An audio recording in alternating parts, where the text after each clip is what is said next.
As today we'll talk about how can you figure out the solution or know how you can do that on your LinkedIn app or your LinkedIn Learning app. So all you have to do, you just go down here. So you keep going down, click on my Learning down here.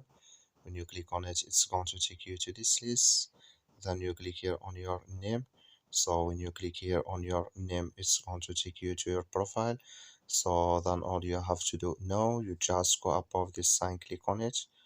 So then come to this list here, then you go down, just keep going down here, then you click here on account settings.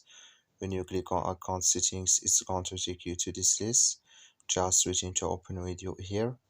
So then all you have to do, just click on visibility here. So then come to this list, then you go down and you come here to profile discovery using phone number, click on it. So then here can you select here. So here can you select who can discover your profile or connect with your FD have your phone number. That's all you have to do. Thank you for watching. Don't forget to support us by liking.